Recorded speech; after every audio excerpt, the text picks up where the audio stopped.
Assalamualaikum.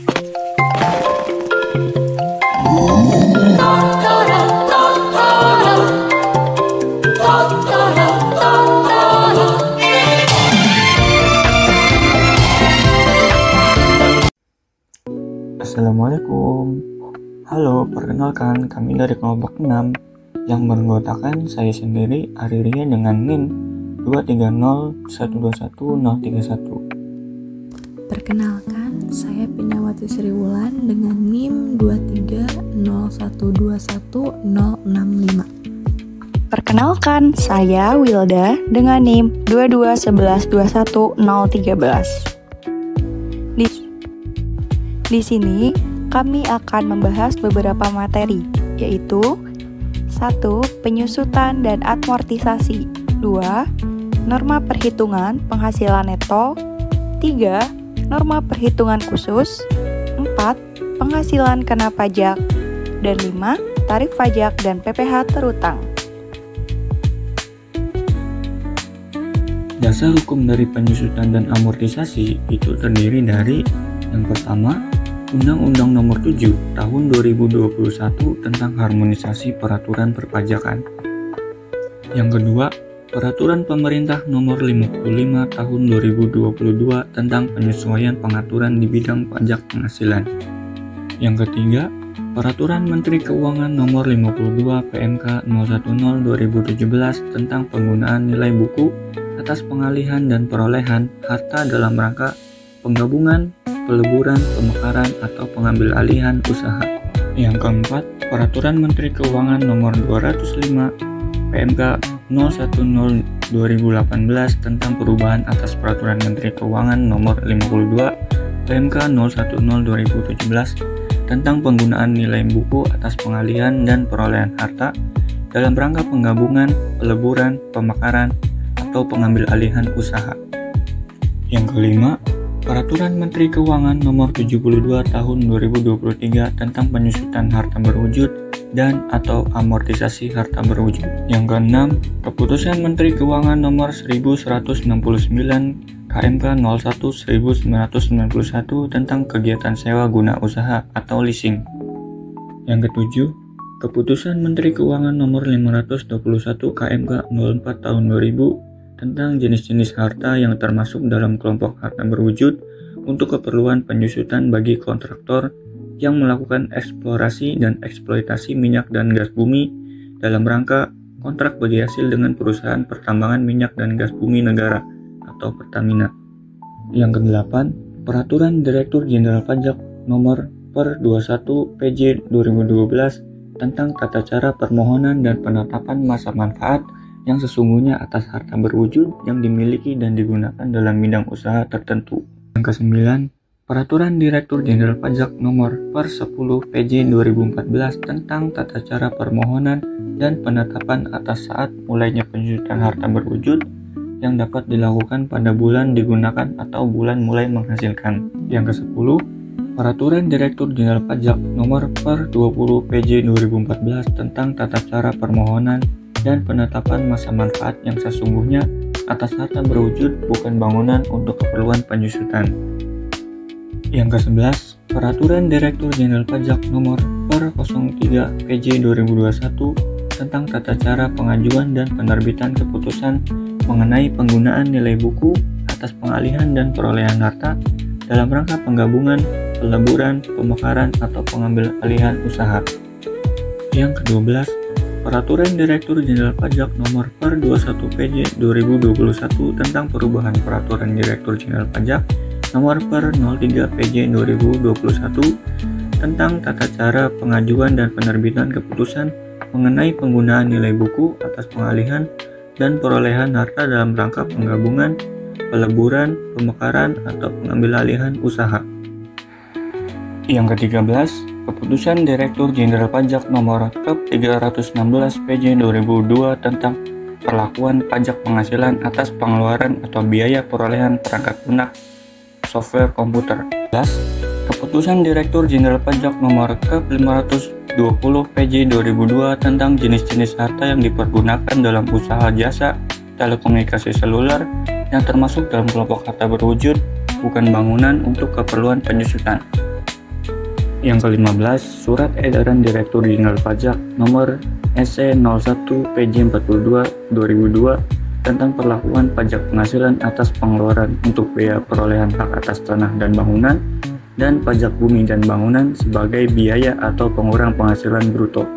Yang ke-16, Surat Edaran Direktur Jenderal Pajak Nomor SE09 PJ 31 2002 tentang pengantar keputusan Direktur Jenderal Pajak Nomor ke-520 PJ 2002 tanggal 11 Desember tahun 2022 tentang jenis-jenis harta yang dipergunakan dalam usaha jasa telekomunikasi seluler yang termasuk dalam kelompok harta berwujud bukan bangunan untuk keperluan penyusutan. Penyusutan dan amortisasi. Metode yang digunakan untuk menghitung penyusutan harta berwujud UU Pajak Penghasilan Pasal 11 Ayat 1. Metode penyusutan yang dibolehkan berdasarkan UU Pajak Penghasilan Pasal 11 Ayat 1 adalah 1. Metode garis lurus atau straight line method, yaitu metode yang digunakan untuk menghitung penyusutan yang dilakukan dalam bagian-bagian yang sama besar selama masa manfaat yang ditetapkan bagi harta tersebut. Metode saldo menurun ganda, declining balance method, yaitu metode yang digunakan untuk menghitung penyusutan dalam bagian-bagian yang menurun dengan cara menerapkan tarif penyusutan atas nilai sisa buku, dan nilai sisa buku pada akhir masa manfaat harus disusutkan sekaligus. Metode ini tidak dapat digunakan untuk menghitung penyusutan atas bangunan. Penggunaan metode penyusutan tersebut harus dilakukan secara taat asas. Waktu penyusutan mulai dilakukan. UU Pajak Penghasilan Pasal 11 Ayat 3. Penyusutan aktiva dimulai pada bulan dilakukannya pengeluaran kecuali 1. Untuk harta yang masih dalam proses pengerjaan, penyusutannya dimulai pada bulan selesainya pengerjaan harta tersebut. 2. Dengan persetujuan Direktur Jenderal Pajak diperkenankan pada bulan harta digunakan untuk 3M. Mendapatkan, menagih, dan memelihara penghasilan, atau pada bulan harta mulai menghasilkan. 3. Dalam bidang usaha tertentu dimulai pada A. Bulan mulai produksi komersial, yaitu bulan mulai dilakukan penjualan, dan B. Tahun dilakukannya pengeluaran untuk ternak yang sudah menghasilkan setelah dipelihara lebih dari 1 tahun. Dengan persetujuan Dirjen Pajak, wajib pajak dapat melakukan penyusutan mulai pada bulan digunakannya harta tersebut untuk mendapatkan, menagih, dan memelihara penghasilan, atau pada bulan harta tersebut mulai menghasilkan. 1. Pengeluaran untuk pembangunan sebuah gedung adalah sebesar 1 miliar rupiah. Pembangunan dimulai pada bulan Oktober 2022 dan selesai untuk digunakan pada bulan Maret 2023. Penyusutan atas harta perolehan bangunan gedung tersebut dimulai pada bulan Maret tahun pajak 2023. Contoh 2. Sebuah mesin yang dibeli dan ditempatkan pada bulan Juli 2022 dengan harga perolehan sebesar 100 juta rupiah, masa manfaat dari mesin tersebut adalah 4 tahun. Kalau tarif penyusutannya misalnya ditetapkan 50%, maka perhitungan penyusutannya adalah sebagai berikut. Yang tidak boleh disusutkan menurut ketentuan fiskal. 1. Harta yang tidak digunakan untuk mendapatkan, menagih, dan memelihara penghasilan tidak boleh disusutkan secara fiskal. 2. Dalam hal harta yang tidak boleh disusutkan secara fiskal tersebut dijual atau dialihkan, keuntungannya merupakan objek PPh yang dihitung dari selisih antara harga jual nilai pasar dengan harga perolehan. Dalam hal selisihnya negatif, kerugian tersebut tidak dapat dikurangkan sebagai biaya.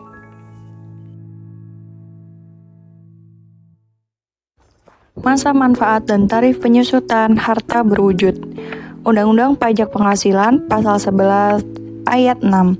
Masa manfaat dan tarif penyusutan aktiva untuk masing-masing kelompok telah ditetapkan sebagai berikut.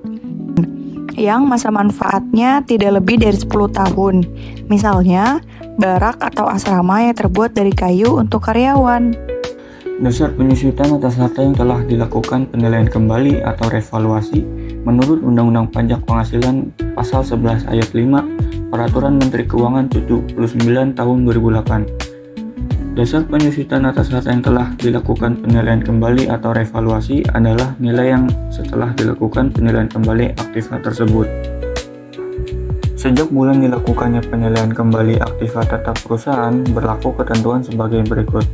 Pertama, dasar penyusutan fiskal aktiva tetap yang telah memperoleh persetujuan penilaian kembali adalah nilai pada saat penilaian kembali.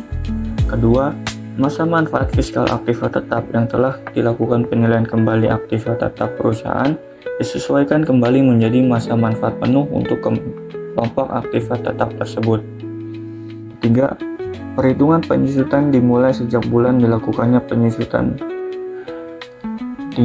Perhitungan penyusutan dimulai sejak bulan dilakukannya penilaian kembali aktiva tetap perusahaan. Untuk bagian tahun pajak sampai dengan bulan sebelum bulan dilakukannya penilaian kembali aktiva tetap perusahaan berlaku ketentuan sebagai berikut. Pertama, dasar penyusutan fiskal aktiva tetap adalah dasar penyusutan fiskal pada awal tahun pajak yang bersangkutan. Kedua, sisa masa manfaat fiskal aktiva tetap adalah sisa manfaat fiskal pada awal tahun pajak yang bersangkutan. Ketiga, perhitungan penyusutannya dihitung secara prorata sesuai dengan banyaknya bulan dalam bagian tahun pajak tersebut. Penyusutan fiskal aktiva tetap yang tidak memperoleh persetujuan penilaian kembali aktiva tetap perusahaan tetap menggunakan dasar penyusutan fiskal dan sisa manfaat fiskal semula sebelum dilakukannya penilaian kembali aktiva tetap perusahaan. Contoh perhitungan. Pada tanggal 1 Januari tahun 2013, PT ABC membeli sebuah bangunan dengan harga perolehan sebesar 3 miliar rupiah. Secara akuntansi, gedung tersebut disusutkan selama 15 tahun tanpa nilai sisa dengan metode garis lurus. Kemudian, pada tanggal 31 Desember tahun 2022, PT ABC disetujui untuk melakukan revaluasi atas bangunan tersebut dengan nilai sebesar 5 miliar rupiah. Bangunan tersebut masuk ke dalam bangunan permanen sehingga disusutkan selama 20 tahun. Biaya penyusutan per tahun yang dibebankan secara fiskal oleh PT ABC sejak tahun 2013 sampai dengan tahun 2022 adalah sebagai berikut. Biaya penyusutannya adalah sebesar 150 juta rupiah. Biaya penyusutannya adalah sebesar 150 juta rupiah. Nilai tersebut didapat dari 5% dikalikan 3 miliar rupiah. Sesuai ketentuan pada PMK 79 tahun 2008, dasar penyusutan atas bangunan tersebut adalah sesuai nilai revaluasi, yakni 5 miliar.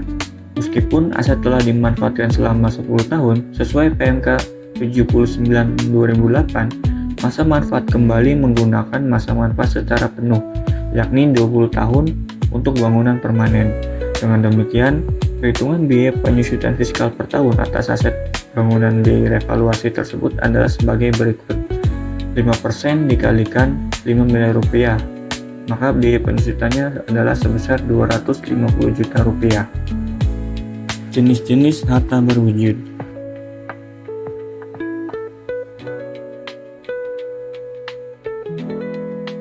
Jenis-jenis harta berwujud. Harta berwujud berdasarkan jenis usahanya yang diatur dalam Peraturan Menteri Keuangan Nomor 72 Tahun 2023. Itu terdiri dari 4 kelompok. Jenis-jenis harta berwujud yang termasuk dalam kelompok 1. Yang pertama, berdasarkan semua jenis usaha itu ada mebel dan peralatan dari kayu atau rotan, termasuk meja, bangku, kursi, lemari, dan sejenisnya yang bukan bagian dari bangunan. Kemudian, mesin kantor seperti mesin tik, mesin hitung, duplikator, mesin fotokopi, mesin akunting atau pembukuan, laptop, komputer, printer, scanner, dan sejenisnya yang termasuk peranti elektronik lainnya. Kemudian, perlengkapan lainnya seperti amplifier, tape atau kaset, video recorder, televisi, dan sejenisnya termasuk peranti elektronik lainnya. Kemudian sepeda motor, sepeda dan becak. Kemudian alat peralatan khusus atau tools bagi industri jasa yang bersangkutan. Kemudian alat dapur untuk memasak makanan dan minuman atau CDs, jigs atau cetakan atau mold. Kemudian alat-alat komunikasi seperti pesawat telepon, faksimiles, telepon seluler, dan sejenisnya. Berdasarkan jenis usaha pertanian, perkebunan, atau kehutanan, itu terdiri dari mesin ringan yang dapat dipindah-pindahkan seperti huler, pemecah kulit, penyosoh, pengering, palet, dan sejenisnya. Berdasarkan jenis usaha industri makanan dan minuman, itu terdiri dari mesin ringan yang dapat dipindah-pindahkan seperti uler, pemecah kulit, penyosoh, pengering, palet, dan sejenisnya. Berdasarkan jenis transportasi dan pergudangan, terdiri dari mobil taksi, bus, truk yang digunakan sebagai angkutan umum. Berdasarkan jenis usaha industri semikonduktor, terdiri dari pulse memory tester, write machines, bipolar test system, elimination atau post checker. Berdasarkan jenis usaha jasa persewaan peralatan tambat air dalam, terdiri dari ancor, ancor chains, polyester rope, steel buoys, steel wire ropes, dan mooring accessories. Berdasarkan jenis usaha jasa telekomunikasi seluler, terdiri dari base station controller. Jenis-jenis harta berwujud yang termasuk dalam kelompok 2. Jenis usaha, semua jenis usaha, mebel, peralatan dari logam termasuk meja, bangku, kursi, lemari, dan sejenisnya yang bukan merupakan bagian dari bangunan. Alat pengatur udara seperti AC, kipas angin, dan sejenisnya. Mobil, truk, speedboat, dan sejenisnya. Kontainer, dan sejenisnya. Jenis usaha pertanian, perkebunan, kehutanan, perikanan. Mesin pertanian, perkebunan seperti traktor dan mesin bajak, pengaruk, penanam, penebar benih, dan sejenisnya. Mesin yang mengolah atau menghasilkan atau memproduksi bahan atau bahan pertanian, perkebunan, peternakan, dan perikanan. Jenis usaha industri makanan dan minuman, mesin yang mengolah produk asal binatang, unggas, dan perikanan, misalnya pabrik susu, pengalengan ikan. Mesin yang mengolah produk nabati, misalnya mesin minyak kelapa, margarin, penggilingan kopi, kembang gula, mesin pengolah biji-bijian seperti penggiling beras, gandum, tapioka. Mesin yang menghasilkan atau memproduksi minuman dan bahan-bahan minuman segala jenis. Mesin yang menghasilkan, memproduksi bahan-bahan makanan dan makanan segala jenis. Industri pengolahan tembakau, mesin yang menghasilkan atau memproduksi hasil olahan tembakau seperti mesin rajang tembakau, mesin linting rokok, dan sejenisnya. Industri mesin, mesin yang menghasilkan atau memproduksi mesin ringan, misalnya mesin jahit atau mesin pompa air. Industri perkayuan kehutanan, mesin dan peralatan penebangan kayu, mesin yang mengelola atau menghasilkan atau memproduksi bahan atau barang kehutanan. Konstruksi, peralatan yang menggunakan seperti truk berat, dump truck, kren, bulldozer, dan sejenisnya. Transportasi dan pergudangan, truk kerja untuk pengangkutan dan bongkar muat, truk peron, dan sejenisnya. Kapal penumpang, kapal barang, kapal khusus dibuat untuk pengangkutan barang tertentu, termasuk kapal pendingin, kapal tangki, kapal penangkap ikan, dan sejenisnya yang mempunyai berat sampai dengan 100 dwt. Kapal yang dibuat khusus untuk menghela atau mendorong kapal-kapal suar, kapal pemadam kebakaran, kapal keruk, keran terapung, dan sejenisnya yang mempunyai berat sampai dengan 100 dwt. Perahu layar, pakai atau tanpa motor yang mempunyai berat sampai dengan 250 dwt. Telekomunikasi, perangkat pesawat telepon, pesawat telegraf termasuk pesawat pengiriman dan penerimaan radio telegraf dan radio telepon. Industri semikonduktor, auto frame loader, automatic logic handler, baking oven, ballistic teaser, dan lain-lain. Jasa persewaan peralatan tambang air dalam, spooling mesin, Metocean data collection, dan yang terakhir jasa telekomunikasi seluler. Mobil switching center, home location register, vision location register, authentication center, equipment identity register, dan lain-lain. Jenis-jenis harta berwujud yang termasuk dalam kelompok 3. Pertama, ada jenis usaha dari pertambangan selain minyak dan gas. Jenis hartanya yaitu ada mesin-mesin yang dipakai dalam bidang pertambangan, termasuk mesin-mesin yang mengolah produk pelikan. Kemudian kedua, ada jenis usaha dari permintalan, pertenunan, dan pencelupan. Pertama, mesin yang mengelola atau menghasilkan produk-produk tekstil, misalnya kain, katun, sutra, serat-serat buatan, wol, dan bulu hewan lainnya, lena rami, permadani, kain-kain bulu, dan tule. Kemudian kedua, ada mesin untuk yang preparation, bleaching, drying, printing, finishing, texturing, packaging, dan sejenisnya. Ketiga, ada jenis usaha perkayuan. Pertama, jenis hartanya ada mesin yang mengolah atau menghasilkan produk-produk kayu, barang-barang dari jerami, rumput, dan bahan anyam lainnya. Kemudian kedua, mesin dan peralatan penggergajian kayu. Terus kemudian ada jenis usaha dari industri kimia.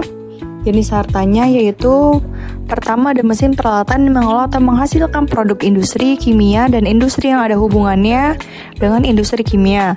Misalnya bahan kimia anorganis, penyesauan organis dan anorganis dan logam mulia, elemen radioaktif, isotop, bahan kimia organis, produk farmasi, pupuk, obat celup, obat pewarna, cat pernis, minyak eternis, resinoida, wangi-wangian, obat kecantikan dan obat rias, sabun, deterjen, dan bahan organis pembersih lainnya, zat albumina, perekat, bahan peledak, produk piroteknik, korek api, alloy piroviris, barang fotografis, dan sinematografi.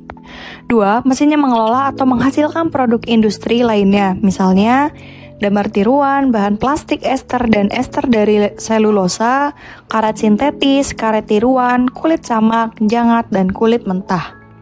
Kemudian ada jenis usaha dari industri mesin. Jenis hartanya yaitu mesin yang menghasilkan atau memproduksi mesin menengah dan berat, misalnya mesin mobil dan mesin kapal. Kemudian ada jenis usaha dari transportasi dan pergudangan. Jenis hartanya 1. Kapal penumpang, kapal barang, kapal khusus dibuat untuk pengangkutan barang-barang tertentu, misalnya gandum, bantu-bantuan, biji tambang, dan sejenisnya, termasuk kapal pendingin dan kapal tangki, kapal penangkap ikan dan sejenisnya yang mempunyai berat di atas 100 dwt sampai dengan 1000 dwt. 2. Ada kapal dibuat khusus untuk mengelola atau mendorong kapal, kapal suar, kapal pemadam kebakaran, kapal keruk, keran terapung, dan sejenisnya yang mempunyai berat di atas 100 dwt sampai dengan 1000 dwt. Ketiga ada dok terapung, 4 perahu layar atau tanpa motor yang mempunyai berat di atas 250 dwt, dan 5 pesawat terbang dan helikopter sejenisnya. Kemudian ada jenis usaha dari telekomunikasi. Jenis hartanya ada perangkat radio, navigasi, radar, dan kendali jarak jauh. Jenis-jenis harta berwujud yang termasuk dalam kelompok 4. Berdasarkan jenis usaha konstruksi, terdiri dari mesin berat untuk konstruksi. Kemudian, berdasarkan jenis usaha transportasi dan pergudangan, itu terdiri dari lokomotif uap dan tender atas rel, lokomotif listrik atas rel yang dijalankan dengan baterai atau dengan tenaga listrik dari sumber luar, lokomotif atas rel lainnya, kereta gerbong penumpang dan barang termasuk kontainer khusus dibuat dan dilengkapi untuk ditarik dengan satu alat atau beberapa alat pengangkutan. Kapal penumpang, kapal barang, kapal khusus dibuat untuk pengangkutan barang-barang tertentu, misalnya gandum, batu-batuan, biji tambang, dan sejenisnya, termasuk kapal pendingin dan kapal tangki, kapal penangkap ikan dan sejenisnya yang mempunyai berat di atas 1000 dwt. Kapal dibuat khusus untuk mengelola atau mendorong kapal, kapal suar, kapal pemadam kebakaran, kapal beruk, keran-keran terapung, dan sebagainya yang mempunyai berat di atas 1000 dwt. Kemudian dok terapung. Harta berwujud untuk jasa telekomunikasi seluler berdasarkan keputusan Direktur Jenderal Pajak nomor 520 PJ tahun 2002 junto surat edaran nomor 9 PJ 31 tahun 2002. Dalam hal menggunakan metode garis lurus atau straight line method, jenis-jenis harta yang menjadi kelompok 1 maupun 2, penyusutan fiskalnya dilakukan sesuai dengan masa manfaat yang tersisa. Dalam kelompok 1 contohnya ada base station controller, dan dalam kelompok 2 contohnya adalah mobile switching center, home location register, visitor location register, authentication center, equipment identity register, intelligent network service, management point, radio base station, transceiver unit, terminal SDH atau mini link, dan antena. Dalam hal menggunakan metode garis lurus atau straight line method, jenis-jenis harta yang menjadi kelompok 1 maupun 2, penyusutan fiskalnya dilakukan sesuai dengan masa manfaat yang tersisa. Dalam hal menggunakan metode saldo menurun atau declining balance method, jenis-jenis harta yang menjadi kelompok 1. Apabila sisa manfaat pada awal tahun 2002 lebih dari 4 tahun, penyusutan fiskalnya berdasarkan kelompok 1 berakhir pada tahun keempat. Apabila sisa manfaat pada awal tahun 2002 tidak lebih dari 4 tahun, penyusutan fiskal berdasarkan kelompok 1 sesuai dengan masa manfaat yang tersisa. Jenis harta yang menjadi kelompok 2. Apabila sisa manfaat fiskal pada awal tahun 2002 lebih dari 8 tahun, penyusutan fiskal berdasarkan kelompok 2 berakhir pada tahun ke-8. Apabila sisa manfaat fiskal pada tahun 2002 tidak lebih dari 8 tahun, penyusutan fiskal berdasarkan kelompok 2 sesuai dengan masa manfaat yang tersisa. Penyusutan aksi lebih dari 20 tahun PMK 72 tahun 2023. Wajib pajak yang memiliki harta tak berwujud dengan masa manfaat lebih dari 20 tahun bisa memilih untuk melakukan amortisasi lebih dari 20 tahun sesuai dengan masa manfaat aset tak berwujud. Berdasarkan PP nomor 55 tahun 2022, wajib pajak yang ingin melakukan penyusutan amortisasi lebih dari 20 tahun harus melakukan pemberitahuan kepada DJP. Pemberitahuan dilakukan untuk harta yang dimiliki dan digunakan sebelum tahun pajak 2022. Pemberitahuan dapat dilakukan sampai akhir tahun pajak 2022, yakni 31 Desember 2022. Namun, PMK 72 2023 memberikan perpanjangan waktu pemberitahuan sampai dengan 30 April 2024. Tata cara pemberitahuan. Berdasarkan pasal 30 PMK 72 2023, pemberitahuan dilakukan oleh wajib pajak berstatus pusat. Pemberitahuan dapat dilakukan secara elektronik, langsung maupun melalui pos jasa ekspedisi. Pemberitahuan dilakukan dengan memuat identitas wajib pajak, nama harta berwujud atau harta tak berwujud, tanggal perolehan atau selesainya pengerjaan, nilai perolehan, masa manfaat menurut wajib pajak, dan lokasi bangunan atau asal perolehan harta tak berwujud. Contoh surat pemberitahuan dapat dilihat pada lampiran PMK 72 2023. Wajib pajak juga dapat melakukan pemberitahuan secara online lewat akun DJP online. Pengeluaran biaya perolehan perangkat lunak software komputer PMK 72 tahun 2023. Perangkat lunak software komputer adalah semua program yang dapat digunakan pada sistem operasi komputer. Pasal 10 dan 11 PMK 72 2023 mengatur mengenai amortisasi untuk pengeluaran perangkat lunak atau software. Aturan ini mengelompokkan perangkat lunak menjadi dua, yakni program aplikasi khusus dan program aplikasi umum. Program aplikasi umum adalah program yang dapat dipergunakan oleh pengguna user umum untuk memperoleh berbagai pekerjaan dengan komputer. Program aplikasi khusus adalah program yang dirancang khusus untuk keperluan otomatisasi sistem administrasi, pekerjaan atau kegiatan usaha tertentu, seperti di bidang perbankan, pasar modal, perhotelan, rumah sakit, atau penerbangan. Perangkat lunak komputer, kecuali perangkat lunak komputer berupa program aplikasi umum, merupakan harta tak berwujud intangible asset yang mempunyai masa manfaat lebih dari 1 tahun dan termasuk dalam kelompok 1, sebagaimana dimaksud dalam pasal 11A ayat 2 Undang-Undang Pajak Penghasilan. Perangkat lunak komputer berupa program aplikasi umum diperlakukan sebagai pengeluaran atau biaya operasional rutin yang dibebankan sekaligus pada tahun bersangkutan. Atas pengeluaran biaya perolehan dan upgrade perangkat lunak komputer berupa program aplikasi umum yang dimiliki dan digunakan untuk mendapatkan, menagih, dan memelihara penghasilan yang dikenakan pajak berdasarkan ketentuan umum Undang-Undang Pajak Penghasilan. Pembebanannya dilakukan sekaligus dalam bulan pengeluaran. Dalam hal program aplikasi umum diperoleh sebagai bagian dari harga pembelian perangkat keras komputer, maka pembebanannya sudah termasuk dalam penyusutan perangkat keras komputer tersebut. Kelompok 1. Atas pengeluaran biaya perolehan dan upgrade perangkat lunak komputer berupa program aplikasi khusus yang dimiliki dan dipergunakan untuk mendapatkan, menagih, dan memelihara penghasilan yang dikenakan pajak berdasarkan ketentuan umum Undang-Undang Pajak Penghasilan. Pembebanannya dilakukan melalui amortisasi harta tak berwujud kelompok 1. Dalam hal pengeluaran biaya upgrade program aplikasi khusus, pengeluaran biaya tersebut terlebih dahulu ditambahkan pada nilai sisa buku fiskal yang masih ada dan amortisasinya dilakukan dengan masa manfaat baru penuh terhitung mulai bulan dilakukan upgrade. Atas pengeluaran biaya perolehan dan upgrade perangkat lunak komputer berupa program aplikasi khusus yang diperoleh sebelum berlakunya keputusan Direktur Jenderal Pajak. Sepanjang belum dibebankan atau baru dibebankan, sebagian melalui amortisasi dapat diamortisasi mulai tahun pajak 2022 berdasarkan sisa masa manfaat untuk kelompok 1.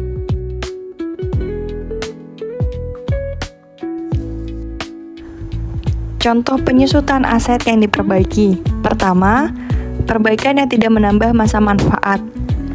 PTA membeli sebuah perahu dengan nilai 500 juta pada bulan Januari 2023. Perahu tersebut termasuk dalam kelompok 2 yang memiliki masa manfaat fiskal 8 tahun. Untuk menambah kecepatan perahu, pada bulan Januari 2024 dilakukan penambahan mesin inboard dan mesin outboard dengan jumlah pengeluaran sebesar 100 juta rupiah. Penambahan mesin tersebut tidak mengakibatkan penambahan masa manfaat perahu. Perhitungan penyusutan yang dilakukan oleh PTA sebagai berikut. Harga perolehannya sebesar 600 juta. Pada tahun 2023, tarifnya sebesar 12,5%, penyusutannya 75 juta. Nilai sisa bukunya 525 juta rupiah. Biaya perbaikannya 100 juta rupiah, sehingga totalannya nilai sisa bukunya 625 juta rupiah. Nah, kemudian di tahun 2024 tarifnya 12,5%, penyusutannya 78.125.000 dan nilai sisa bukunya 546.875.000.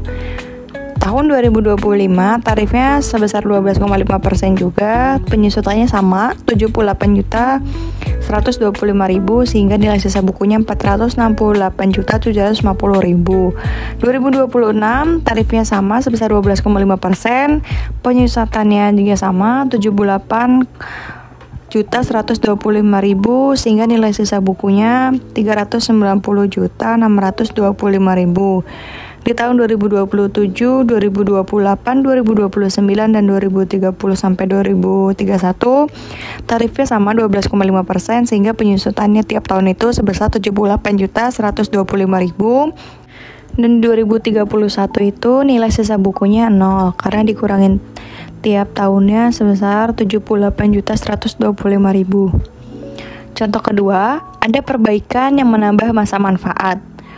Pengeluaran untuk pembelian sebuah kapal sebesar 1 miliar pada bulan Oktober 2022. Masa manfaat fiskal kapal tersebut adalah 8 tahun. Setelah digunakan 5 tahun, pada bulan Oktober 2027 dilakukan pergantian mesin dan perbaikan pada kapal sebesar 400 juta rupiah. Perbaikan tersebut menyebabkan kapal dapat digunakan 6 tahun lebih lama dari sisa manfaat awal, sehingga sisa manfaat menjadi 9 tahun. Namun, untuk tujuan perpajakan, masa manfaat penyusutan kapal bukan 9 tahun, tetapi menjadi 8 tahun sesuai masa manfaat awal kelompok 2. Biaya pergantian mesin dan perbaikan badan kapal tersebut dikapitalisasi pada nilai sisa buku fiskal kapal dan disusutkan sesuai masa manfaat kapal setelah diperbaiki, yaitu 8 tahun. Berikut adalah perhitungan penyusutannya. Harga perolehannya yaitu 1 miliar. Pada tahun 2022, proporsionalnya itu pada 12 Maret tarifnya itu 12,5%. Penyusutannya 31.250.000 rupiah, sehingga nilai sisa bukunya 968.750.000 rupiah. Di tahun 2023 sampai 2026 tiap tahunnya itu tarifnya itu 12,5% dan penyusutannya sama sebesar 125 juta rupiah. Nah, sehingga nilai sisa bukunya pada tahun 2027 penyusutannya 12,5% yaitu 93.750.000 rupiah, sehingga nilai sisa bukunya totalnya 375.000 rupiah. Dan di sini ada biaya tambahan perbaikan sebesar 400 juta rupiah, sehingga total nilai sisa bukunya yaitu 750 juta rupiah. Dan di tahun 2027 tarifnya sebesar 12,5% juga, penyusutannya sebesar 24.218.750 rupiah, sehingga nilai sisa bukunya yaitu 750.781.250. Dan 2028 sampai 2034 tarifnya itu sama sebesar 12,5%, penyusutannya nilainya sama 96.875.000 rupiah, sehingga nilai sisa bukunya pada tahun 2035 yaitu nilai penyusutannya 72.656.250 rupiah dan nilai sisa bukunya 0.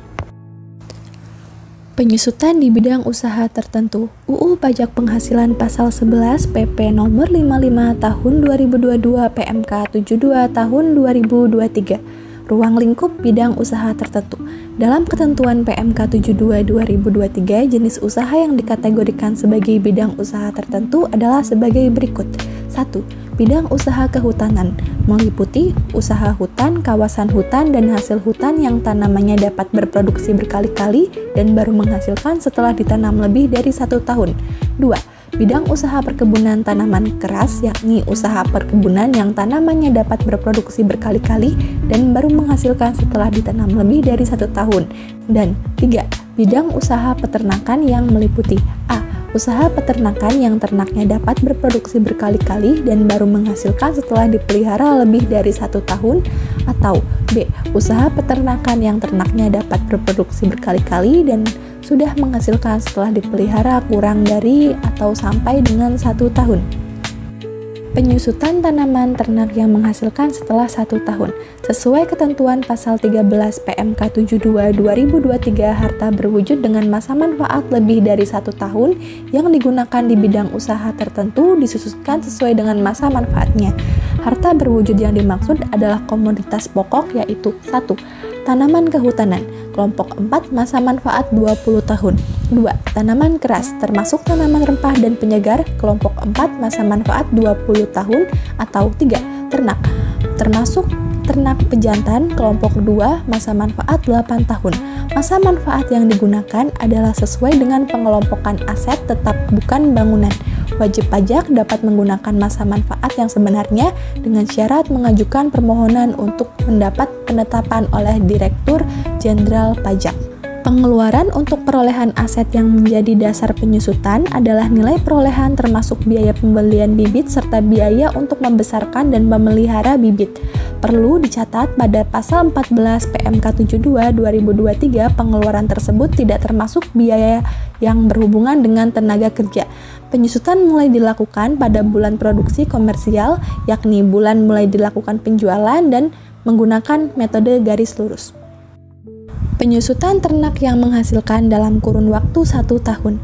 Ketentuan mengenai harta berwujud yang dapat menghasilkan setelah dipelihara dalam jangka waktu 1 tahun merupakan pengaturan baru dari PMK sebelumnya.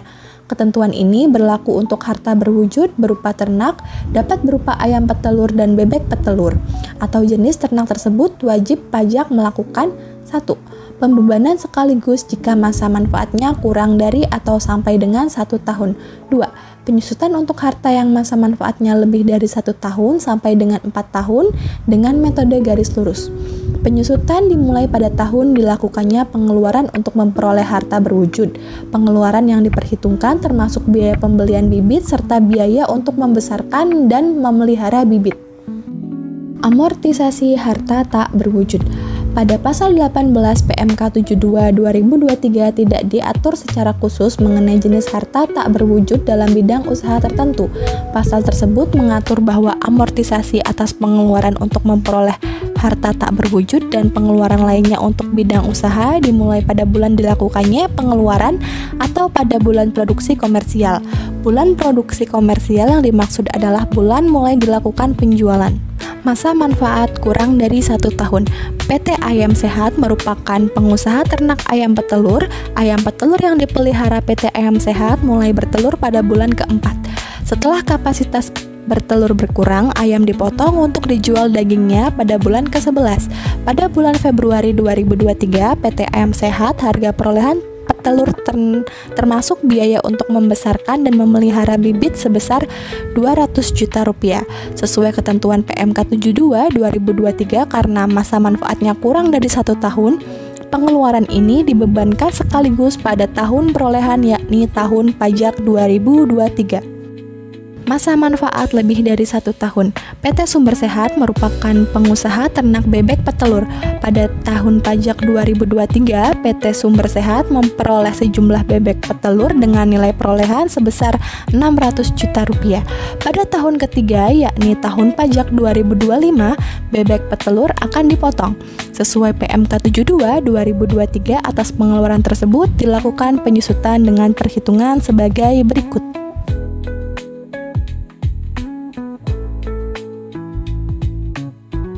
Amortisasi harta tak berwujud menurut Undang-Undang Pajak Penghasilan Pasal 11A. Amortisasi merupakan pengalokasian biaya perolehan harta tak berwujud dan pengeluaran lainnya termasuk biaya perpanjangan hak guna bangunan, hak guna usaha, hak guna pakai, dan muhibah atau goodwill yang memiliki masa manfaat lebih dari 1 tahun yang digunakan untuk mendapatkan, menagih, dan memelihara penghasilan. Amortisasi atas pengeluaran untuk memperoleh harta tak berwujud dan pengeluaran lainnya termasuk biaya perpanjangan hak guna bangunan, hak guna usaha, dan hak pakai yang mempunyai masa manfaat lebih dari 1 tahun yang digunakan untuk mendapatkan, menagih, dan memelihara penghasilan dilakukan dengan metode garis lurus atau metode saldo menurun secara taat asas. Nah, di bawah ini terdapat tabel masa manfaat dan tarif amortisasi harta tak berwujud. Berdasarkan kelompok 1 dengan masa manfaat 4 tahun, jika menggunakan metode garis lurus, maka tarif penyusutannya adalah sebesar 25%. Jika menggunakan saldo menurun ganda, maka tarif penyusutannya adalah sebesar 50%. Untuk kelompok 2 dengan masa manfaat 8 tahun, jika menggunakan metode garis lurus, maka tarif penyusutannya adalah sebesar 12,5%. Jika menggunakan saldo menurun ganda, tarif penyusutannya adalah sebesar 25%. Untuk kelompok 3 dengan masa manfaat 16 tahun, jika menggunakan tarif penyusutan metode garis lurus, maka besarnya adalah sebesar 6,25%, dan jika menggunakan saldo menurun ganda, maka tarif penyusutannya adalah sebesar 12,5%. Untuk kelompok 4 dengan masa manfaat 20 tahun, jika menggunakan metode garis lurus, maka tarif penyusutannya adalah sebesar 5%. Dan jika menggunakan metode saldo menurun ganda, maka tarif penyusutannya adalah sebesar 10%. Pengeluaran untuk biaya pendirian dan biaya perluasan modal suatu perusahaan dibebankan pada tahun terjadinya pengeluaran atau diamortisasi sesuai dengan tabel masa manfaat dan tarif amortisasi. Pengeluaran yang dilakukan sebelum perusahaan beroperasi komersial yang memiliki masa manfaat lebih dari 1 tahun dikapitalisasi sebagai biaya praoperasi kemudian diamortisasi sesuai metode di atas. Yang termasuk pengeluaran praoperasi adalah biaya-biaya yang dikeluarkan sebelum perusahaan beroperasi komersial. Misalnya, biaya studi kelayakan dan biaya produksi percobaan, tetapi tidak termasuk biaya-biaya operasional yang sifatnya rutin seperti gaji pegawai, rekening listrik dan telepon, dan biaya kantor lainnya. Pengeluaran yang rutin tersebut harus dibebankan sekaligus pada tahun terjadinya.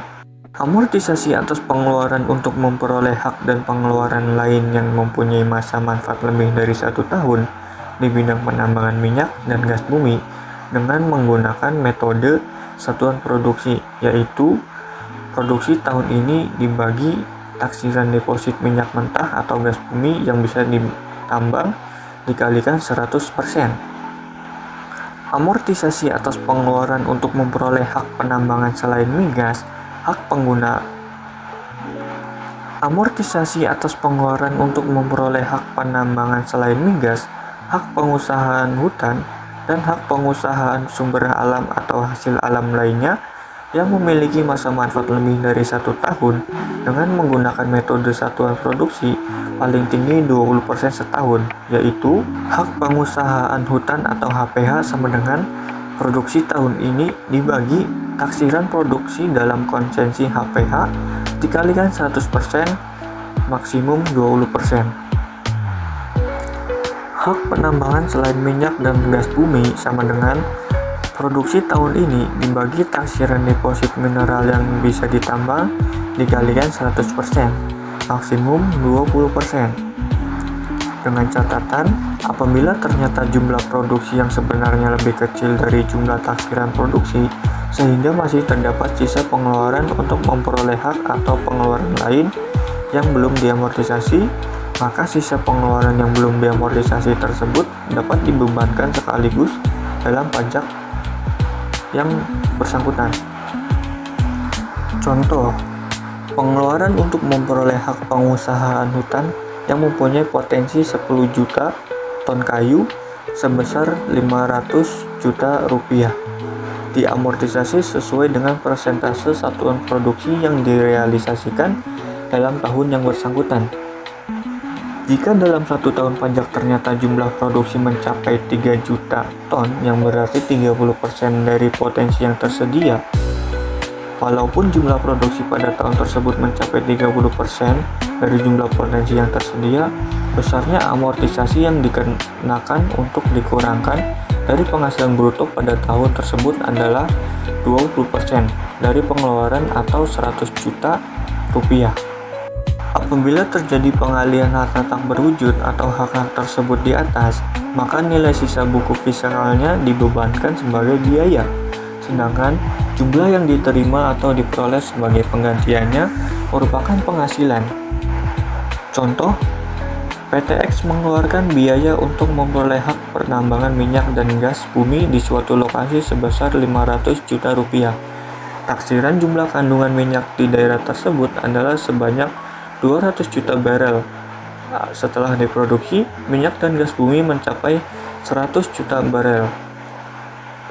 PTX menjual hak penambangan tersebut kepada pihak lain dengan harga sebesar 300 juta rupiah. Perhitungan penghasilan dan kerugian dari penjualan hak tersebut adalah sebagai berikut. Harga perolehan 500 juta rupiah, amortisasi yang telah dilakukan yaitu 100 juta dibagi 200 juta dikalikan 50%, maka hasilnya adalah 250 juta.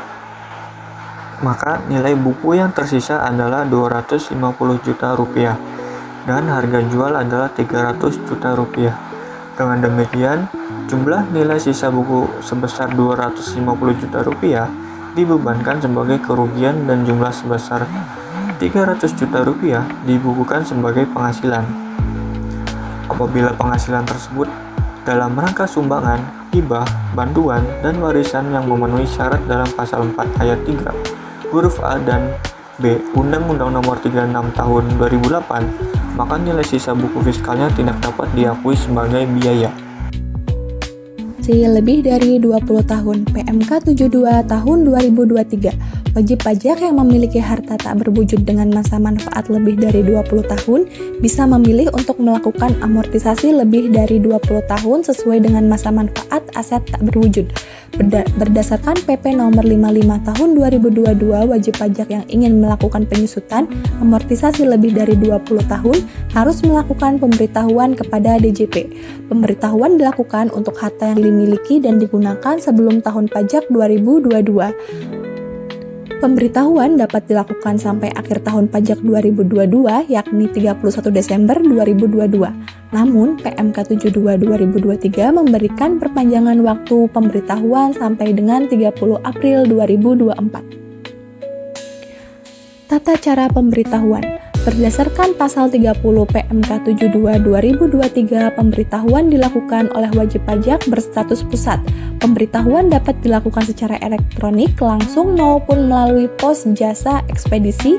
Pemberitahuan dilakukan dengan memuat identitas wajib pajak, nama harta berwujud atau harta tak berwujud, tanggal perolehan atau selesainya pengerjaan, nilai perolehan, masa manfaat menurut wajib pajak, dan lokasi bangunan atau asal perolehan harta tak berwujud.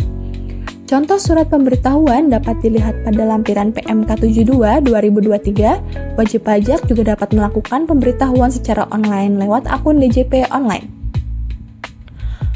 Pengeluaran biaya perolehan perangkat lunak software komputer PMK 72 tahun 2023. Perangkat lunak software komputer adalah semua program yang dapat digunakan pada sistem operasi komputer. Pasal 10 dan 11 PMK 72 2023 mengatur mengenai amortisasi untuk pengeluaran perangkat lunak atau software. Aturan ini mengelompokkan perangkat lunak menjadi dua, yakni program aplikasi khusus dan program aplikasi umum. Program aplikasi umum adalah program yang dapat dipergunakan oleh pengguna user umum untuk memperoleh berbagai pekerjaan dengan komputer. Program aplikasi khusus adalah program yang dirancang khusus untuk keperluan otomatisasi sistem administrasi, pekerjaan atau kegiatan usaha tertentu, seperti di bidang perbankan, pasar modal, perhotelan, rumah sakit, atau penerbangan. Perangkat lunak komputer, kecuali perangkat lunak komputer berupa program aplikasi umum, merupakan harta tak berwujud intangible asset yang mempunyai masa manfaat lebih dari 1 tahun dan termasuk dalam kelompok 1, sebagaimana dimaksud dalam pasal 11A ayat 2 Undang-Undang Pajak Penghasilan. Perangkat lunak komputer berupa program aplikasi umum diperlakukan sebagai pengeluaran atau biaya operasional rutin yang dibebankan sekaligus pada tahun bersangkutan. Atas pengeluaran biaya perolehan dan upgrade perangkat lunak komputer berupa program aplikasi umum yang dimiliki dan digunakan untuk mendapatkan, menagih, dan memelihara penghasilan yang dikenakan pajak berdasarkan ketentuan umum Undang-Undang Pajak Penghasilan. Pembebanannya dilakukan sekaligus dalam bulan pengeluaran. Dalam hal program aplikasi umum diperoleh sebagai bagian dari harga pembelian perangkat keras komputer, maka pembebanannya sudah termasuk dalam penyusutan perangkat keras komputer tersebut. Kelompok 1. Atas pengeluaran biaya perolehan dan upgrade perangkat lunak komputer berupa program aplikasi khusus yang dimiliki dan dipergunakan untuk mendapatkan, menagih, dan memelihara penghasilan yang dikenakan pajak berdasarkan ketentuan umum Undang-Undang Pajak Penghasilan. Pembebanannya dilakukan melalui amortisasi harta tak berwujud kelompok 1. Dalam hal pengeluaran biaya upgrade program aplikasi khusus, pengeluaran biaya tersebut terlebih dahulu ditambahkan pada nilai sisa buku fiskal yang masih ada dan amortisasinya dilakukan dengan masa manfaat baru penuh terhitung mulai bulan dilakukan upgrade. Atas pengeluaran biaya perolehan dan upgrade perangkat lunak komputer berupa program aplikasi khusus yang diperoleh sebelum berlakunya keputusan Direktur Jenderal Pajak.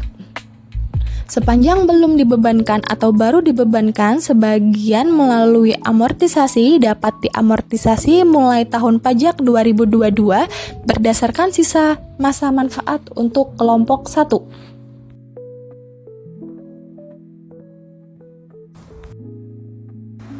Norma perhitungan penghasilan neto. Dasar hukum 1. Undang-Undang Nomor 7 Tahun 2021 tentang Harmonisasi Peraturan Perpajakan. 2. Peraturan Direktur Jenderal Pajak Nomor Per 17 PJ 2015 tentang norma penghitungan penghasilan neto. 3. Surat Edaran Direktur Jenderal Pajak Nomor SE 02 PJ 43 2001 tentang penerusan Keputusan Direktur Jenderal Pajak Nomor KEP 536 PJ 2000 tanggal 29 Desember 2000 tentang norma perhitungan penghasilan neto bagi wajib pajak yang dapat menghitung penghasilan neto dengan menggunakan norma perhitungan. 4. Surat Edaran Direktur Jenderal Pajak Nomor SS 100 PJ 2009 tentang penggunaan norma penghitungan penghasilan neto bagi petugas dinas luar asuransi dan distributor perusahaan multi-travel marketing atau direct selling. 5. Surat Edaran Direktur Jenderal Pajak Nomor SE 50 PJ 2020 tentang petunjuk pelaksanaan, penyelesaian, penyampaian, pemberitahuan, penggunaan norma penghitungan penghasilan neto. Pengertian norma perhitungan khusus. Penjelasan Undang-Undang Pajak Penghasilan Pasal 14 Ayat 1. Untuk memberikan kemudahan dalam menghitung besarnya penghasilan neto bagi wajib pajak, orang pribadi yang menjalankan usaha atau pekerjaan bebas dengan peredaran bruto tertentu, Direktur Jenderal Pajak menerbitkan norma perhitungan. Norma perhitungan adalah pedoman untuk menentukan besarnya penghasilan neto yang diterbitkan oleh Direktur Jenderal Pajak dan disempurnakan terus-menerus. Penggunaan norma perhitungan tersebut pada dasarnya dilakukan dalam hal-hal 1. Tidak terdapat dasar perhitungan yang lebih baik, yaitu pembukuan yang lengkap, atau 2. Pembukuan atau catatan peredaran bruto wajib pajak ternyata diselenggarakan secara tidak benar. Norma perhitungan disusun sedemikian rupa berdasarkan hasil penelitian atau data lain dan dengan memperhatikan kewajaran.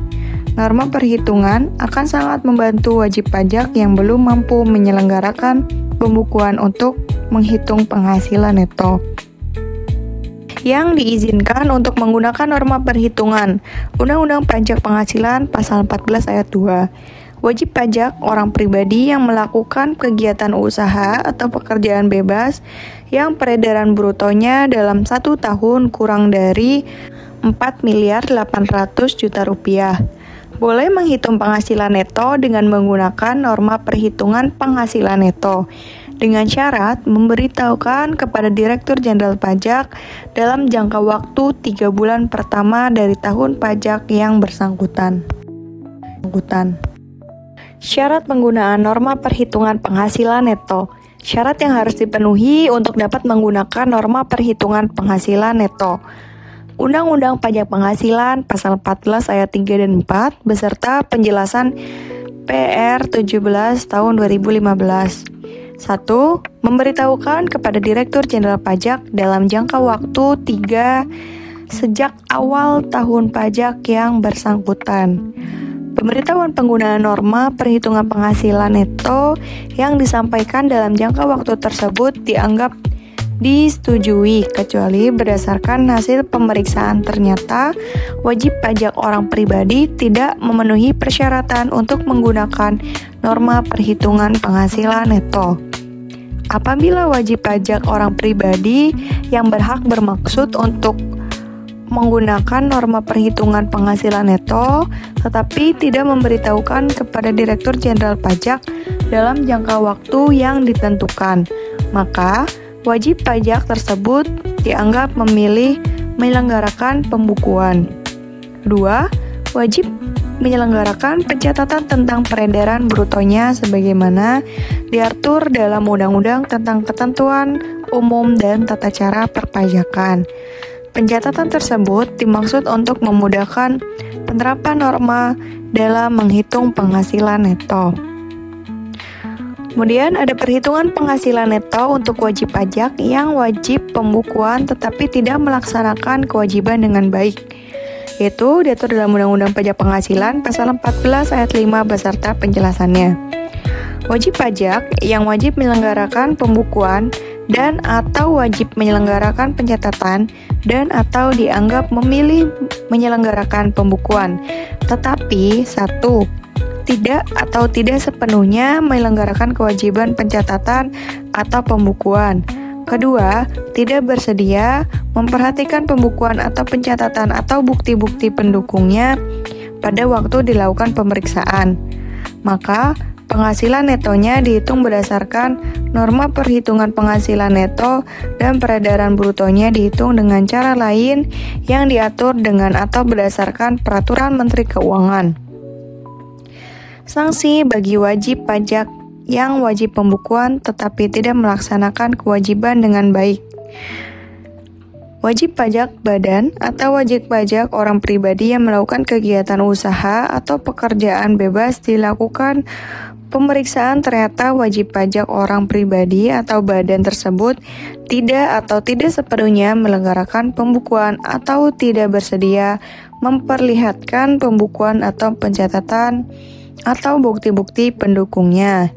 Penghasilan netonya dihitung dengan menggunakan norma perhitungan penghasilan neto dan dikenakan sanksi sebagaimana diatur dalam Undang-Undang tentang Ketentuan Umum dan Tata Cara Perpajakan.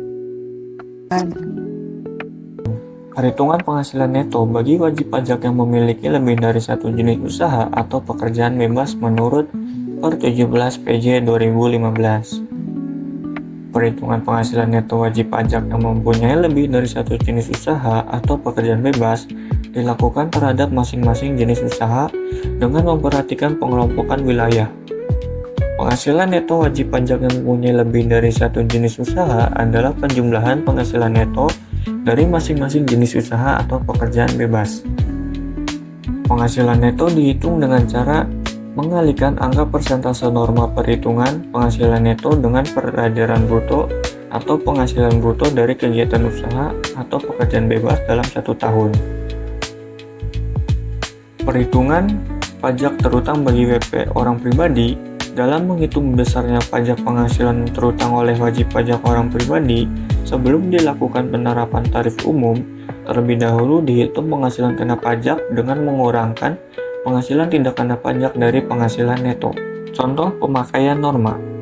Wajib pajak A, kawin dan mempunyai 3 orang anak. Ia menjalankan usaha kantor akuntan publik di Jakarta yang juga memiliki usaha kantor hukum di Yogyakarta. Peredaran usaha kantor hukum di Yogyakarta sebesar 150 juta rupiah. Peredaran usaha kantor akuntan publik di Jakarta sebesar 250 juta rupiah. Penghasilan neto dihitung sebagai berikut. Dari usaha kantor hukum, 50% dikalikan 150 juta rupiah, sama dengan 75 juta rupiah. Dari kantor akuntan publik, 50% dari 250 juta rupiah, sama dengan 125 juta rupiah. Maka, jumlah penghasilan neto adalah sebesar 200 juta rupiah.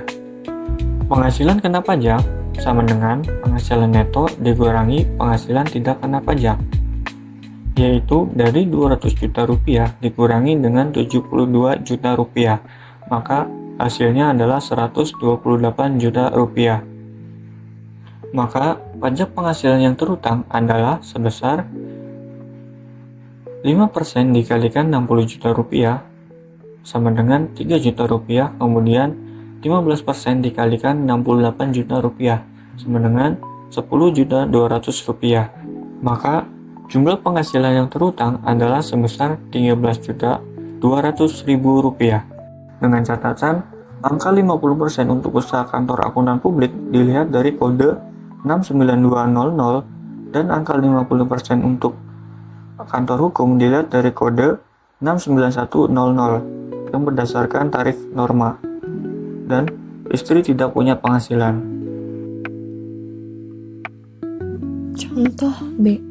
Wajib pajak tuan B yang berstatus kawin dan mempunyai 3 orang anak memiliki profesi sebagai aktor di Jakarta dengan peredaran usaha selama tahun pajak 2023 sebesar 1 miliar.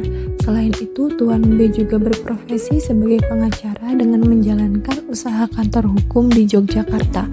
Peredaran bruto dari usaha kantor hukum selama tahun pajak 2023 sebesar 500 juta. Istri tuan B tidak bekerja dan tidak memiliki penghasilan. Tuan B telah menyampaikan pemberitahuan mengenai penggunaan norma perhitungan kepada DJP 3 bulan sejak awal tahun pajak 2023. Karena penghasilan yang diperoleh tuan B dari profesinya sebagai aktor dan dari usaha kantor hukum selama 2023 tidak.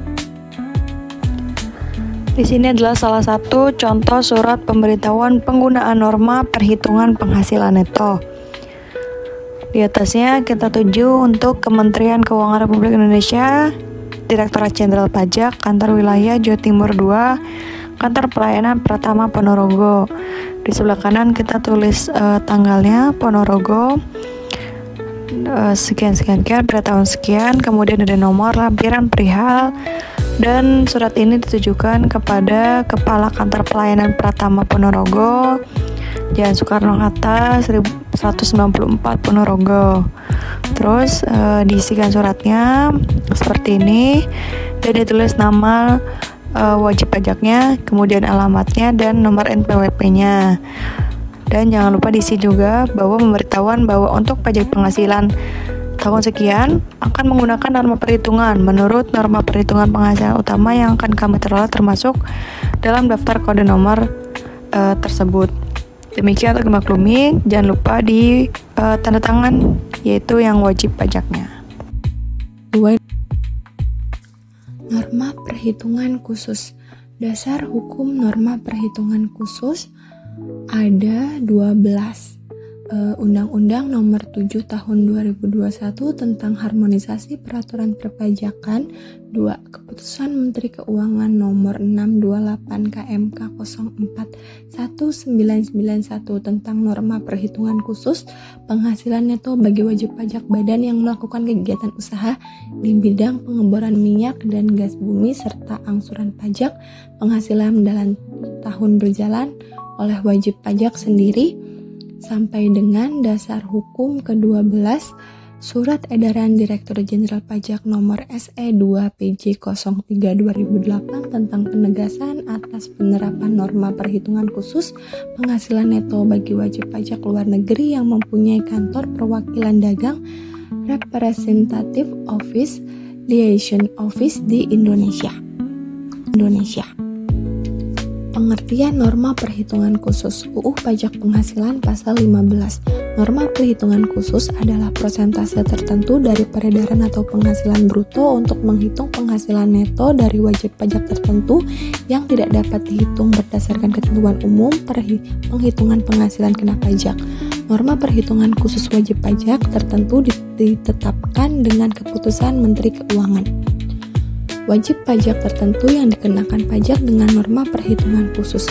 Penjelasan UU Pajak Penghasilan Pasal 15. 1. Perusahaan pelayanan atau penerbangan internasional. 2. Perusahaan asuransi luar negeri. 3. Perusahaan pengeboran minyak, gas, dan panas bumi. 4. Perusahaan dagang asing. 5. Perusahaan yang melakukan investasi dalam bentuk bangun guna serah build, operate, and transfer. Perusahaan pelayaran atau penerbangan internasional. Pengertian wajib pajak perusahaan pelayaran dan atau penerbangan luar negeri. Menurut KMK nomor 4 tahun 1996 dan Surat Edaran nomor 32 PJ tahun 1996. Wajib pajak perusahaan pelayaran dan atau penerbangan adalah wajib pajak perusahaan pelayaran dan atau penerbangan yang bertempat kedudukan di luar negeri yang melakukan usaha melalui bentuk usaha tetap di Indonesia. Peredaran bruto bagi wajib pajak perusahaan pelayaran dan atau penerbangan luar negeri. Yang dimaksud dengan peredaran bruto bagi wajib pajak perusahaan pelayaran dan atau penerbangan internasional adalah semua imbalan atau nilai pengganti berupa uang atau nilai uang yang diterima atau diperoleh wajib pajak perusahaan pelayaran dan atau penerbangan luar negeri dari pengangkutan orang dan atau barang yang dimuat dari satu pelabuhan ke pelabuhan lain di Indonesia dan atau dari pelabuhan di Indonesia ke pelabuhan di luar negeri.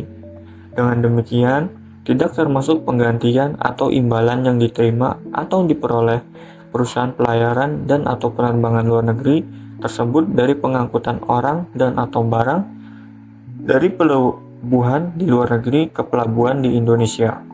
Berapa besarnya perkiraan penghasilan neto yang ditetapkan bagi wajib pajak perusahaan pelayaran dan atau penerbangan luar negeri?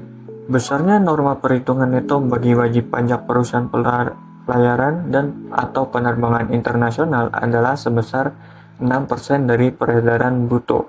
Pajak penghasilan yang ditetapkan bagi wajib pajak perusahaan pelayaran dan atau penerbangan luar negeri. Besarnya pajak penghasilan bagi perusahaan pelayaran dan atau penerbangan internasional adalah sebesar 2,64% dari peredaran bruto dan bersifat final dengan perhitungan sebagai berikut.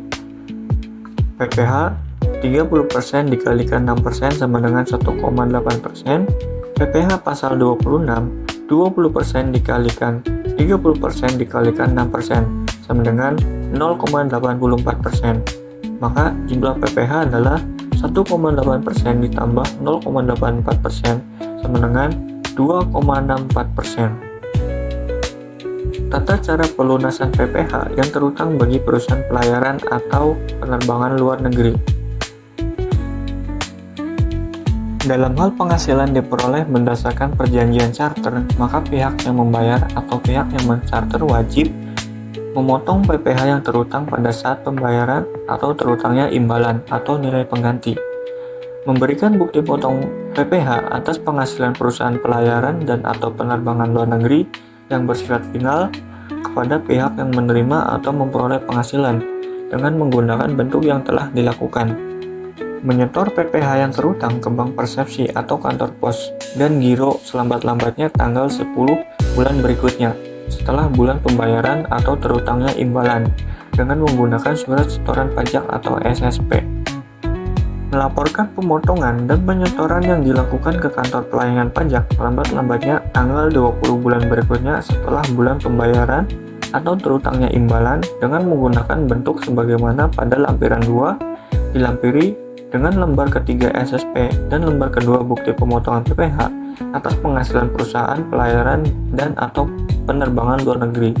Dalam hal penghasilan yang diperoleh selain sebagaimana dimaksud pada huruf A, maka wajib pajak perusahaan pelayaran dan atau penerbangan luar negeri wajib menyetor PPh yang terutang ke bank persepsi atau kantor pos dan giro selambat-lambatnya tanggal 15 bulan berikutnya setelah bulan diterima atau diperolehnya penghasilan dengan menggunakan surat setoran pajak final. Kemudian, melaporkan penyetoran yang dilakukan ke kantor pelayanan pajak selambat-lambatnya tanggal 20 bulan berikutnya setelah bulan diterima atau diperolehnya penghasilan dengan menggunakan bentuk yang telah ditentukan dilampiri dengan lembar ketiga SSP final. Perlakuan bagi perusahaan pelayanan dan atau penerbangan luar negeri yang menggunakan agen. Dalam hal jasa pelayaran dan atau penerbangan luar negeri dilakukan dengan menggunakan sistem QQ, maka bukti pemotongan PPh final atas transaksi yang dilakukan oleh perusahaan pelayaran dan atau penerbangan luar negeri juga harus dilakukan dengan menggunakan sistem QQ, yaitu dengan cara memakai nama agen QQ perusahaan pelayaran dan dengan mencantumkan alamat perusahaan pelayaran. Selanjutnya, pada kontak NPWP ditulis NPWP perusahaan pelayaran dan di bawahnya ditulis NPWP agen. Jasa pelayaran dan atau penerbangan luar negeri yang dilakukan menggunakan sistem QQ dalam pelaksanaan harus memenuhi syarat-syarat sebagai berikut. Pertama, pemberi hasil adalah pihak yang mencharter kapal. Kedua, penerima hasil adalah wajib pajak perusahaan pelayaran luar negeri yang memperoleh imbalan atau nilai pengganti sehubungan dengan pengangkutan orang dan atau barang berdasarkan perjanjian charter, termasuk awak kapal. Ketiga, agen adalah pihak yang menerima pembayaran yang dalam hal ini hanya bertindak sebagai perantara dengan memperoleh imbalan sebagai komisi dari perusahaan pelayaran. Hal ini harus jelas disebutkan dalam kolom kontraknya. Perusahaan pelayaran wajib memotong dan menyetor PPh pasal 23 atas imbalan berupa komisi jasa perantara yang dibayarkan kepada agen sebesar 15% dikali 30% atau 4,5% dari jumlah bruto tidak termasuk PPN. Asuransi luar negeri. Perlakuan pajak penghasilan atas pembayaran premi asuransi dan premi reasuransi kepada perusahaan asuransi di luar negeri. 24/KMK.04/1994 atas pembayaran premi asuransi dan premi reasuransi kepada perusahaan asuransi di luar negeri dikenakan pemotongan pajak penghasilan Pasal 26 sebesar 20% dari perkiraan penghasilan neto. Perkiraan penghasilan neto yang ditetapkan atas pembayaran premi asuransi dan premi reasuransi kepada perusahaan asuransi di luar negeri. Pertama, atas premi dibayar tertanggung kepada perusahaan asuransi di luar negeri baik secara langsung maupun melalui pialang sebesar 50% dari jumlah premi yang dibayar. Kedua, atas premi yang dibayar oleh perusahaan asuransi yang berkedudukan di Indonesia kepada perusahaan asuransi di luar negeri baik secara langsung maupun melalui pialang sebesar 10% dari jumlah premi yang dibayar. Ketiga, atas premi yang dibayar oleh perusahaan reasuransi yang berkedudukan di Indonesia kepada perusahaan asuransi di luar negeri baik secara langsung maupun melalui pialang 5% dari jumlah premi yang dibayar. Besarnya perkiraan penghasilan neto perusahaan asuransi luar negeri serta tarif efektif PPh pasal 26 adalah sebagai berikut. Pertama, yaitu pembayar premi di Indonesia tertanggung. Perkiraan penghasilan neto dari jumlah premi yang dibayar sebesar 50% dan tarif efektif PPh pasal 26-nya dari jumlah premi yang dibayar 10%. Kedua, perusahaan asuransi. Perkiraan penghasilan neto dari jumlah premi yang dibayarnya sebesar 10% dan tarif efektif PPh pasal 26 dari jumlah premi yang dibayarnya 2%. Ketiga, pembayar premi di Indonesia-nya yaitu perusahaan reasuransi, yaitu perkiraan penghasilan neto dari jumlah premi yang dibayarnya sebesar 5% dan tarif efektif PPh pasal 26 dari jumlah premi yang dibayarnya sebesar 1%. Contoh A, suatu perusahaan penyewaan gedung kantor PTA mengasuransikan bangunan bertingkat langsung ke perusahaan asuransi di luar negeri dengan membayar jumlah premi selama tahun 1995 sebesar 1 miliar. Besarnya perkiraan penghasilan neto perusahaan asuransi luar negeri adalah 50% dikali 1 miliar, yaitu 500 juta rupiah. Besarnya PPh pasal 26 yang harus dipotong oleh PTA selama tahun 1995 adalah 20% dikali 500 juta rupiah sama dengan 100 juta rupiah dan atau 10% dari 1 miliar. B. Jika PTA mengasuransikan kepada perusahaan asuransi di dalam negeri PTB dengan membayar jumlah premi yang sama sebesar 1 miliar dan kemudian PTB mereasuransikannya sebagai polis asuransi tersebut kepada perusahaan asuransi luar negeri dengan membayar premi sebesar 500 juta. Besarnya perkiraan penghasilan neto perusahaan asuransi di luar negeri adalah 10% dikali 500 juta sama dengan 50 juta. Dan PPh pasal 26 yang wajib dipotong oleh PTB adalah 20% dikali 50 juta sama dengan 10 juta rupiah atau 2% dari 500 juta rupiah.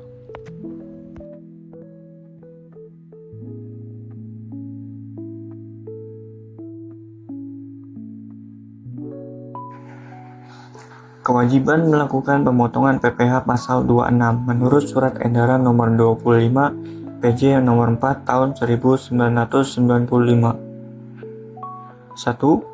Tertanggung yaitu pemegang polis yang membayar premi asuransi kepada perusahaan asuransi di luar negeri atau perusahaan asuransi di Indonesia yang mereasuransikan sebagian atau seluruh tanggungannya kepada perusahaan asuransi di luar negeri atau perusahaan reasuransi di Indonesia yang mereasuransikan kembali sebagian atau seluruh tanggungannya kepada perusahaan asuransi di luar negeri saat terutangnya PPh pasal 26.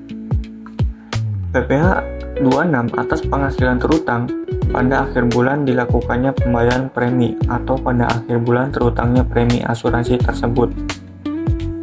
Saat penyetoran PPh pasal 26. Penyetoran pajak penghasilan pasal 26 dilakukan oleh pemotong selambat-lambatnya 10 hari setelah saat terutangnya pajak dengan menggunakan surat setoran pajak. Pemotong pajak wajib membuat bukti potong pajak penghasilan pasal 26 dalam rangkap 3. Lembar 1 untuk pihak yang dipotong penghasilannya, Lembar 2 untuk dilampirkan pada surat pemberitahuan SPT masa pajak penghasilan 26 yang disampaikan ke kantor pelayanan pajak tempat memotong pajak terdaftar. Lembar 3 untuk arsip pemotong pajak. Saat pelaporan PPh pasal 26, pemotong pajak wajib melaporkan pemotongan serta penyetoran PPh pasal 26 yang telah dilakukan selambat-lambatnya tanggal 20 bulan takwim berikutnya setelah bulan saat terutangnya pajak dengan menggunakan surat pemberitahuan masa PPh pasal 26 dengan melampirkan daftar bukti pemotongan PPh pasal 26, lembar kedua bukti pemotongan PPh pasal 2. Pengeboran minyak, gas, dan panas bumi. Penghitungan penghasilan neto wajib pajak bentuk usaha tetap yang melakukan kegiatan usaha pengeboran minyak dan gas bumi 628 KMK 041991. Penghasilan neto wajib pajak bentuk usaha tetap dan kegiatan usaha pengeboran minyak dan gas bumi dihitung dengan menggunakan norma penghitungan khusus sebesar 15% dari penghasilan neto. Penghasilan bruto bagi wajib pajak bentuk usaha tetap melakukan kegiatan usaha pengeboran minyak dan gas bumi 628 KMK 041991. Penghasilan bruto bagi wajib pajak bentuk usaha tetap yang melakukan kegiatan usaha pengeboran minyak dan gas bumi adalah penghasilan bruto dari jenis-jenis penghasilan yang tercantum dalam kontrak pengeboran minyak dan gas bumi yang bersangkutan. Wajib pajak bentuk usaha tetap yang melakukan kegiatan usaha pengeboran minyak dan gas bumi diwajibkan untuk menyelenggarakan pencatatan penghasilan bruto dari jenis-jenis penghasilan yang tercantum dalam kontrak pengeboran minyak dan gas bumi yang bersangkutan dan pengeluaran-pengeluaran yang wajib dilakukan pemotongan pajak sebagaimana diatur dalam pasal 23 dan pasal 26 Undang-Undang Pajak Penghasilan. Atas penghasilan yang diterima atau diperoleh wajib pajak bentuk usaha tetap dari usaha lain selain usaha pengeboran minyak dan gas bumi wajib diselenggarakan pembukuan yang terpisah. Perhitungan besarnya angsuran pajak penghasilan pasal 25 bagi wajib pajak bentuk usaha tetap yang melakukan kegiatan usaha pengeboran minyak dan gas bumi 628 KMK 041991. Besarnya angsuran pajak penghasilan pasal 25 setiap bulan bagi wajib pajak bentuk usaha tetap yang melakukan kegiatan usaha pengeboran minyak dan gas bumi adalah jumlah yang dihasilkan dari penetapan tarif menurut pasal 17 Undang-Undang Pajak Penghasilan atas penghasilan neto dari usaha di bidang pengeboran minyak dan gas bumi yang dihitung dengan menggunakan norma perhitungan khusus ditambah penghasilan neto dari kegiatan usaha lain yang disetahunkan dibagi 12. Usaha dagang asing. Norma perhitungan yang ditetapkan bagi wajib pajak luar negeri yang mempunyai kantor perwakilan dagang di Indonesia. Penghasilan neto bagi wajib pajak luar negeri yang mempunyai kantor perwakilan dagang di Indonesia ditetapkan sebesar 1% dari nilai ekspor bruto. Pengertian nilai ekspor bruto. Nilai ekspor bruto adalah semua nilai pengganti atau imbalan yang diperoleh wajib pajak luar negeri yang mempunyai kantor perwakilan dagang di Indonesia dari penyerahan barang kepada orang pribadi atau badan yang berada atau bertempat tinggal atau berkedudukan di Indonesia. Perlakuan pajak penghasilan terhadap kantor perwakilan dagang di Indonesia. Pelunasan pajak penghasilan bagi wajib pajak luar negeri yang mempunyai kantor perwakilan dagang di Indonesia yang berasal dari negara yang belum mempunyai persetujuan penghindaran pajak berganda atau P3B dengan Indonesia adalah sebesar 0,44% dari nilai ekspor bruto dan bersifat final dengan rincian sebagai berikut. PPh atas penghasilan kena pajak terutangnya 30% dikali 1% sama dengan 0,30%. Penghasilan kena pajak sesudah dikurangi 20% dikali 1 dikurangi 0,3% sama dengan 0,14%.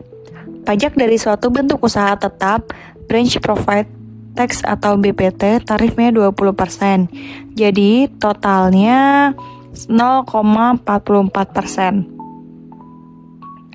Untuk KPD dari negara-negara mitra P3B dengan Indonesia, maka besaran tarif pajak yang terutang disesuaikan dengan tarif BPT dari suatu bentuk usaha tetap tersebut sebagaimana dimaksud dalam P3B terkait. pengadministrasian wajib pajak luar negeri yang mempunyai kantor perwakilan dagang di Indonesia di kantor-kantor pelayanan pajak.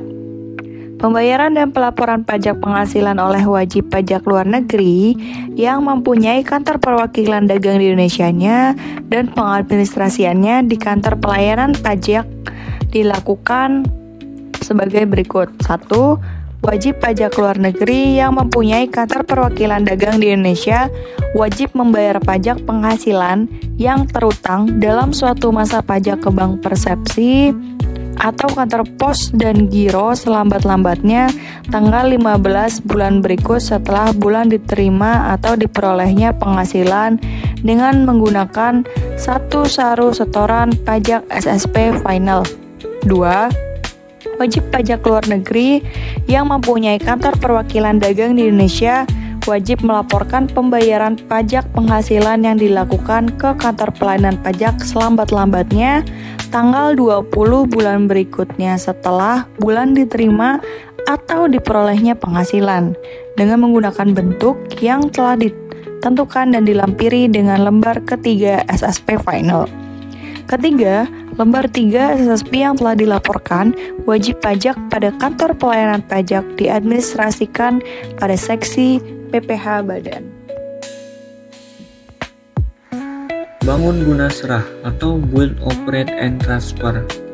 Pengertian bangun guna serah berdasarkan KMK nomor 4 tahun 1995, Junto Surat Edaran nomor 38 tahun 1995.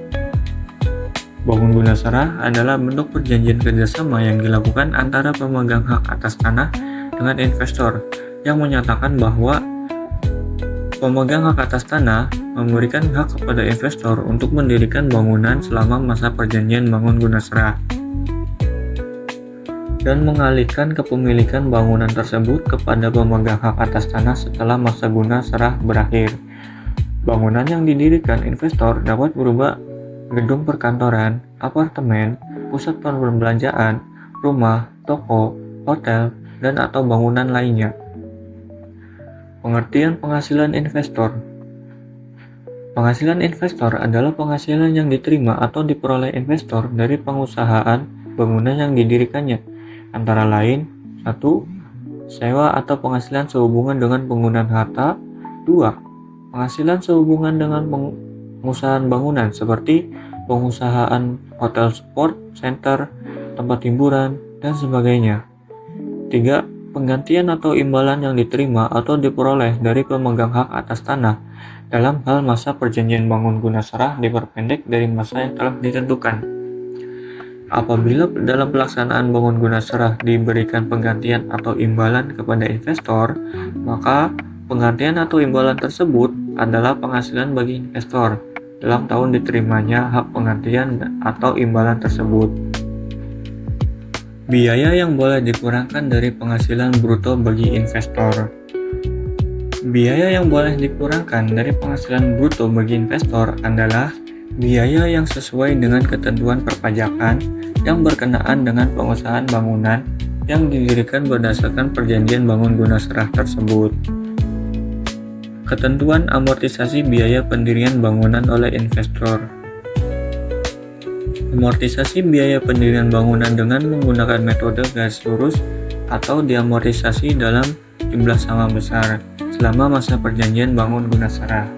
Contoh, investor PT ABC mendirikan bangunan gedung perkantoran 12 lantai atas tanah milik PT PG berdasarkan perjanjian bangun guna serah dengan biaya sebesar 30 miliar rupiah untuk masa selama 15 tahun.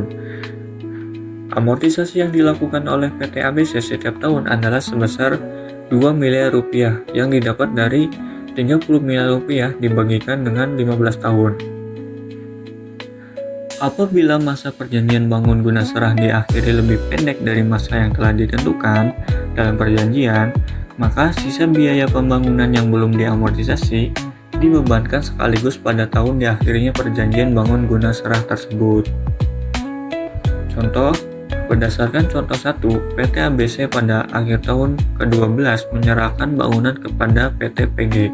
Dengan diperpendeknya masa perjanjian tersebut, kepada PT ABC diberikan imbalan oleh PT PG sebesar 5 miliar rupiah pada akhir tahun ke-12 atau tahun berakhirnya masa perjanjian bangun guna serah. PT ABC memperoleh tambahan penghasilan sebesar 5% yang didapat dari 30% dikurangi 12 dikalikan 2 miliar rupiah. Apabila masa perjanjian bangun guna serah diperpanjang dari masa perjanjian yang telah ditentukan karena adanya penambahan bangunan, maka biaya tambahan tersebut ditambahkan pada sisa biaya yang belum diamortisasi dan selanjutnya diamortisasi sehingga berakhirnya masa perjanjian yang diperpanjang tersebut. Contoh, berdasarkan contoh 1, PT ABC pada tahun ke-11 menambah bangunan dengan biaya 20 miliar rupiah dan masa bangun guna serah diperpanjang 5 tahun sehingga menjadi 20 tahun.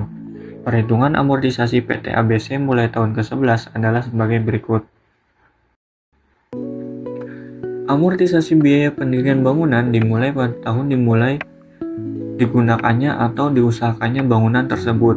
Biaya pendirian bangunan dikapitalisir terlebih dahulu sampai bangunan dapat digunakan atau diusahakan. Penghasilan bagi pemegang hak atas tanah SE 38 PJ 41995. Bangunan yang diserahkan oleh investor kepada pemegang hak atas tanah setelah masa perjanjian bangun guna serah berakhir.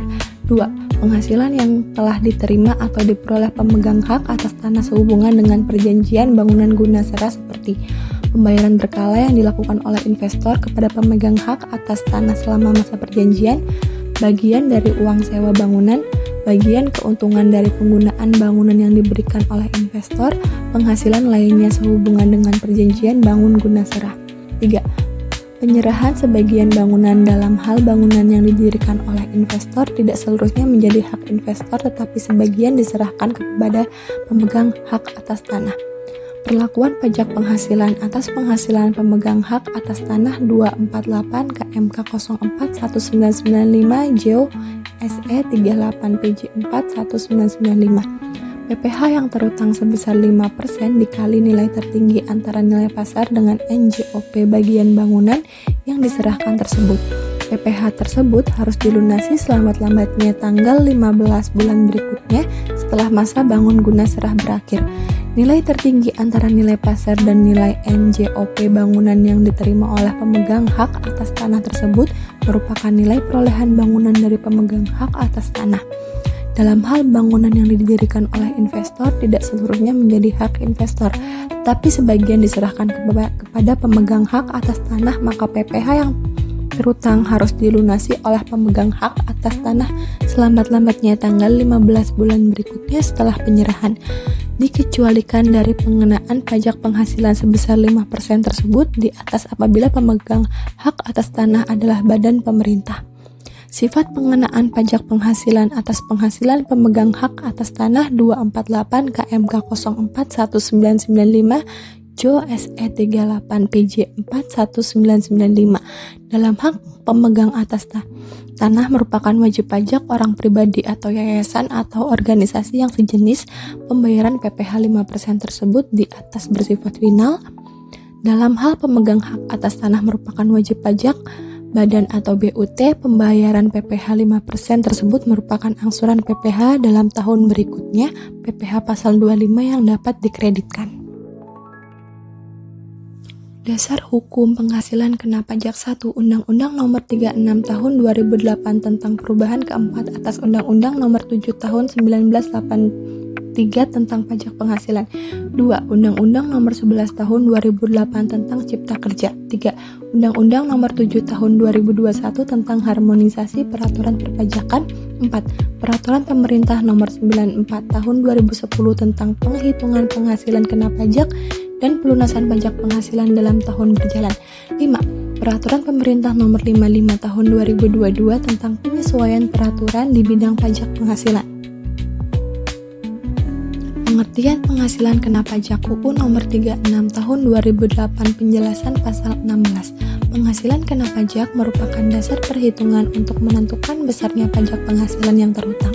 Penghasilan kena pajak diperoleh dari pengurangan antara penghasilan bruto dengan pengurangan penghasilan neto.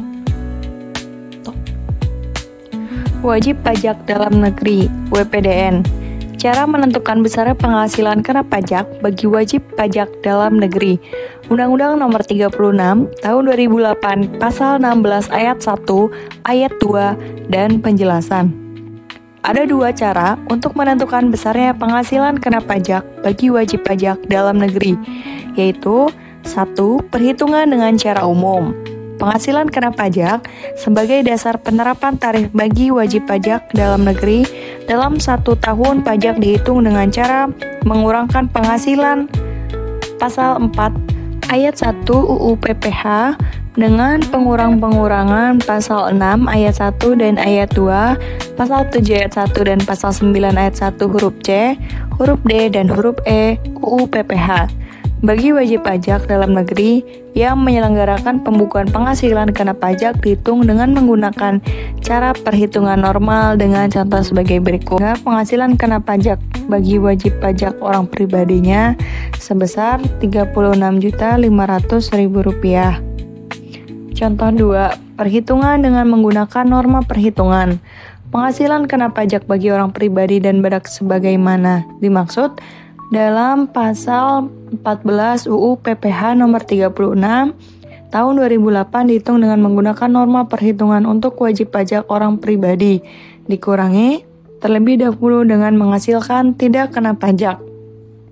Bagi wajib pajak orang pribadi yang diperoleh untuk tidak menyelenggarakan pembukuan, maka penghasilan kena pajak dihitung dengan menggunakan norma perhitungan penghasilan neto dengan contoh sebagai berikut. Wajib pajak luar negeri. Cara menentukan besarnya penghasilan kena pajak bagi wajib pajak luar negeri. Undang-Undang Nomor 36 Tahun 2008 Pasal 16 Ayat 3 penjelasannya. Penghasilan kena pajak bagi wajib pajak luar negeri yang menjalankan usaha atau melakukan kegiatan melalui suatu bentuk usaha tetap di Indonesia. Dalam suatu tahun, pajak dihitung dengan cara mengurangi penghasilan sebagaimana dimaksud dalam Pasal 5 Ayat 1 UU PPH dengan pengurangan sebagaimana dimaksud dalam Pasal 5 Ayat 2 dan Ayat 3, Pasal 6 Ayat 1 dan Ayat 2, dan Pasal 9 Ayat 1 huruf C, huruf D, dan huruf E UU PPH. Bagi wajib pajak luar negeri yang menjalankan usaha atau melakukan kegiatan melalui suatu bentuk usaha tetap di Indonesia, cara perhitungan penghasilan kena pajak pada dasarnya sama dengan cara perhitungan penghasilan kena pajak badan dalam negeri. Oleh karena bentuk usaha tetap berkewajiban untuk menyelenggarakan pembukuan, maka penghasilan kena pajaknya dihitung dengan cara perhitungan biasa. Orang pribadi dalam bagian tahun pajak. Cara menentukan besarnya penghasilan kena pajak bagi wajib pajak orang pribadi berdasarkan Undang-Undang Nomor 36 Tahun 2008 Pasal 16 Ayat 4. Perhitungan penghasilan kena pajak bagi wajib pajak orang pribadi dalam negeri yang terutang pajak dalam suatu bagian tahun pajak dihitung berdasarkan penghasilan neto yang diterima atau diperoleh dalam bagian tahun pajak yang disetahunkan. Contoh, misalnya orang pribadi tidak kawin yang kewajiban pajak subjektifnya sebagai subjek pajak dalam negeri adalah 3 bulan dan dalam jangka waktu tersebut memperoleh penghasilan sebesar Rp15 juta, maka perhitungan penghasilan kena pajak adalah sebagai berikut. Penghasilan selama 3 bulan adalah Rp15 juta, maka penghasilan setahun sebesar 360 per 3 dikali 30 dikali Rp15 juta sama dengan Rp60 juta. Dengan penghasilan tidak kena pajak sebesar Rp54 juta, maka penghasilan kena pajak adalah Rp60 juta dikurangi Rp54 juta sama dengan Rp6 juta. Cara menentukan besarnya penghasilan kena pajak bagi wajib pajak orang pribadi. Besarnya pajak yang terutang bagi wajib pajak orang pribadi dalam negeri yang terutang pajak dalam bagian tahun pajak dihitung sebanyak jumlah hari dalam bagian tahun pajak tersebut dibagi 360 dikalikan dengan pajak yang terutang untuk 1 tahun pajak. Untuk keperluan perhitungan pajak, tiap bulan yang penuh dihitung 30 hari. Contoh, penghasilan kena pajak wajib pajak orang pribadi setahun dihitung sesuai dengan ketentuan dalam pasal 16 ayat 4 sebesar Rp584.160.000. Bagian tahun buku, cara menentukan besarnya penghasilan kena pajak bagi wajib pajak yang melakukan perubahan tahun buku. PP nomor 94 tahun 2010. Apabila wajib pajak melakukan perubahan tahun buku dan telah mendapatkan persetujuan dari Dirjen Pajak, maka penghasilan yang diterima atau diperoleh dalam bagian tahun buku yang tidak termasuk dalam tahun buku yang baru harus dilaporkan dengan surat pemberitahuan tersendiri dengan melampirkan neraca dan laporan laba rugi.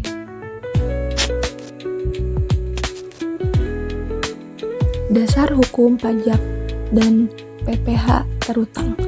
Ada 1 sampai dengan 19 dasar hukum yang mengatur tarif pajak dan PPh terutang. Dari dimulai dengan yang nomor pertama, Undang-Undang Nomor 36 Tahun 2008 tentang perubahan keempat atas Undang-Undang Nomor 7 Tahun 1983 tentang pajak penghasilan, sampai dengan Peraturan Dasar Hukum ke-19 yaitu Surat Edaran Dirjen Pajak Nomor 46 PJ 2020 tentang petunjuk pelaksanaan Peraturan Pemerintah Nomor 23 Tahun 2018 tentang pajak penghasilan atas penghasilan dari usaha yang diterima atau diperoleh wajib pajak yang memiliki peredaran bruto tertentu. Tarif pajak. Tarif PPh wajib pajak orang pribadi dalam negeri UU Nomor 7 Tahun 2021 Pasal 17 Ayat 1 huruf A dan penjelasan. Tarif pajak yang ditetapkan atas penghasilan kena pajak bagi wajib pajak orang pribadi dalam negeri sebagai berikut. Lapisan penghasilan kena pajak pertama sampai dengan 60 juta, tarif pajaknya 5%. Di atas 60 juta sampai dengan 250 juta, tarif pajaknya 15%. Di atas 250 juta sampai dengan 500 juta rupiah yaitu 55%. Di atas 500 juta sampai dengan 5 miliar, tarif pajaknya 30%. Dan di atas 5 miliar rupiah, tarif pajaknya 35%. Contoh, jumlah penghasilan kena pajak 6 miliar rupiah. Pajak penghasilan kena terutangnya tarif PPh wajib pajak badan dalam negeri dan BUT. Undang-Undang Nomor 7 Tahun 2021 Pasal 17 Ayat 1 huruf B dan penjelasan.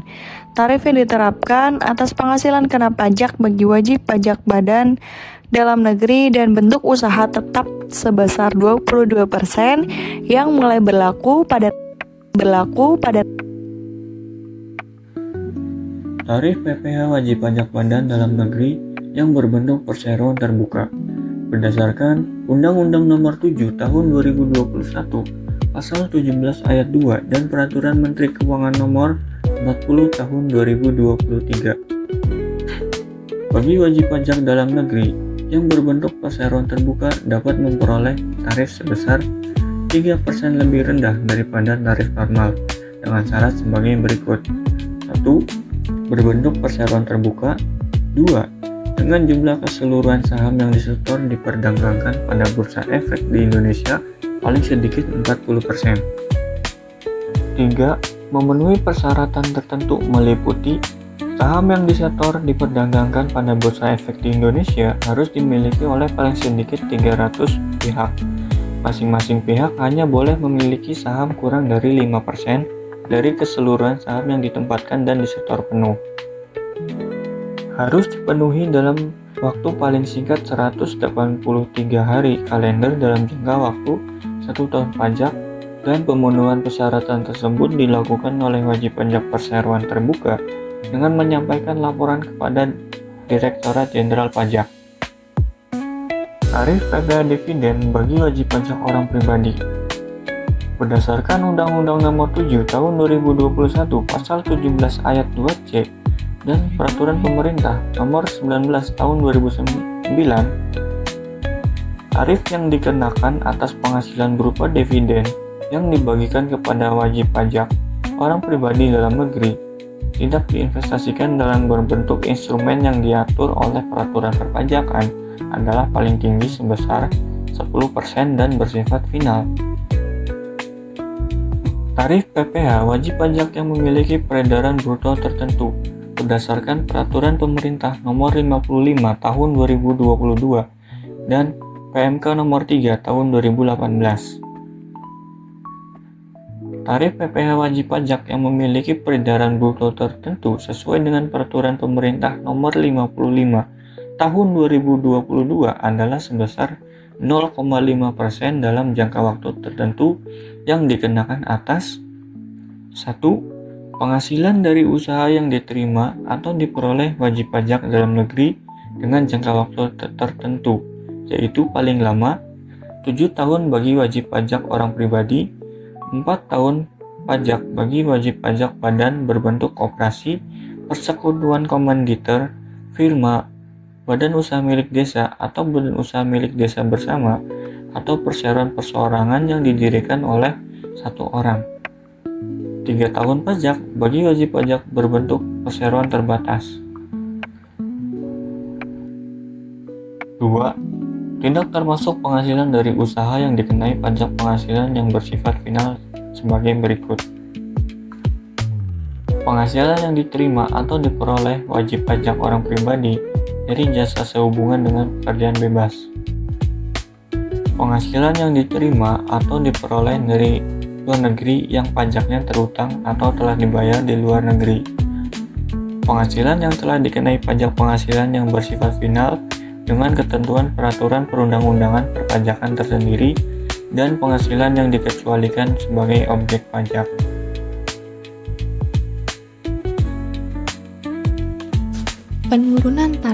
Penurunan tarif terhadap wajib pajak orang pribadi UU Nomor 36 Tahun 2008 Pasal 17 Ayat 2 dan penjelasan. Dengan peraturan pemerintah, tarif tertinggi 30% yang ditetapkan atas penghasilan kena pajak bagi wajib pajak orang pribadi dalam negeri dapat diturunkan menjadi paling rendah 25%. Perubahan tarif tersebut akan diberlakukan secara nasional dimulai per 1 Januari, diumumkan selambat-lambatnya 1 bulan sebelum tarif baru itu berlaku efektif, serta dikemukakan oleh pemerintah kepada Dewan Perwakilan Rakyat Indonesia untuk dibahas dalam rangka penyusunan rancangan anggaran pendapatan dan belanja negara. Penurunan tarif terhadap wajib pajak badan dalam negeri dan BUT UU Nomor 2 Tahun 2020 Pasal 2 Ayat 1. Tarif yang diterapkan atas penghasilan kena pajak bagi wajib pajak badan dalam negeri dan BUT sebesar 25% turun menjadi 22% yang berlaku pada tahun pajak 2020 dan tahun pajak 2021 dan turun menjadi 20% yang mulai berlaku pada tahun 2020. Perubahan tarif terhadap wajib pajak orang pribadi UU Nomor 7 Tahun 2021 Pasal 17 Ayat 1 huruf A. Wajib pajak orang pribadi dalam negeri sebagai berikut di tabel. Perubahan tarif terhadap wajib pajak badan dalam negeri dan BUT Undang-Undang Nomor 7 Tahun 2021 Pasal 17 Ayat 1 huruf B. Tarif yang diterapkan atas penghasilan kena pajak bagi wajib pajak dalam negeri dan bentuk usaha tetap sebesar 22% yang mulai berlaku pada tahun pajak 2022. Perubahan lapisan penghasilan kena pajak Undang-Undang Nomor 36 Tahun 2008 Pasal 17 Ayat 3 penjelasannya. Besarnya lapisan penghasilan kena pajak dapat diubah dengan keputusan Menteri Keuangan, yaitu akan disesuaikan dengan faktor penyesuaian, misalnya tingkat inflasi. Perubahan lapisan penghasilan kena pajak Undang-Undang Nomor 7 Tahun 2021 Pasal 17 Ayat 3 dan penjelasan. Besarnya lapisan penghasilan kena pajak dapat diubah dengan peraturan Menteri Keuangan. Besarnya lapisan penghasilan kena pajak tersebut akan disesuaikan dengan faktor penyesuaian, antara lain tingkat inflasi yang ditetapkan dengan peraturan Menteri Keuangan. Pembulatan penghasilan kena pajak Undang-Undang Nomor 7 Tahun 2021 Pasal 17 Ayat 4 dan penjelasan. Untuk keperluan penetapan tarif pajak sebagaimana dimaksud pada ayat 1, jumlah penghasilan kena pajak dibulatkan ke bawah dalam ribuan rupiah penuh. Contoh, penghasilan kena pajak sebesar Rp5.050.900 untuk penetapan tarif dibulatkan ke bawah menjadi Rp5.050.000.